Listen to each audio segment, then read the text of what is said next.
स्थिर हेब श्रीमयी राजनैतिक भविष्य। मोदी बुझे श्रीमयी दुख। मोदी उपस्थिति में श्रीमयी धरिबे पद्म। अभिमान करी मारुनाहांती शंख भवन। बीजेडी प्रतारणार देवे कि उचित जवाब। किछि दिनर नीरवता पर श्रीमयी मिश्र को नहीं पुणी राज्य राजनीति सरगरम होइछि। श्रीमयी को भुवनेश्वर सांसद करबो कही प्रथमे बीजेडी तांको उखुड़ा गछरे चढ़ाइथिला। परे मनमत को टिकेट दे तांको थुंटा बरगछ परी छाड़ीदेला। सांसद टिकेट नहेला नाही।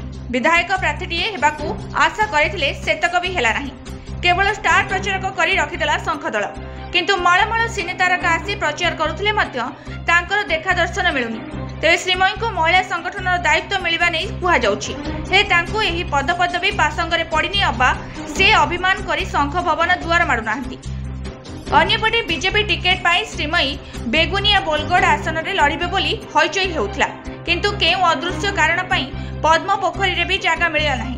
हेले एबे काले मोदी आश्रय नेबे श्रीमयी बोली कहुछि। भुवनेश्वर में मोदी रोड शो समय तांको पद्म धरिबा पाई सेटिंग होई सारिछि। आसंता 20 मोदी ओडिशा गस्त समय आनुष्ठानिक भाव श्रीमयी गेरुआ दल में सामिल हेब बोली चर्चा होउछि। केवल सेतिक नुहे तांको बीजेपी रे बड़ दायित्व मिलिबो बोली कहुछि। तेबे देखा जाऊ बीजेडी श्रीमयी को जो अपमान देछि तार प्रतिशत नहीं पारुछंती ना पुणी बीजेपी पाखर निराश होई राज्य राजनीतिर सन्यास नहीं नाच गीत दुनिया को फेरुछंती। ब्यूरो रिपोर्ट कर्तव्य न्यूज।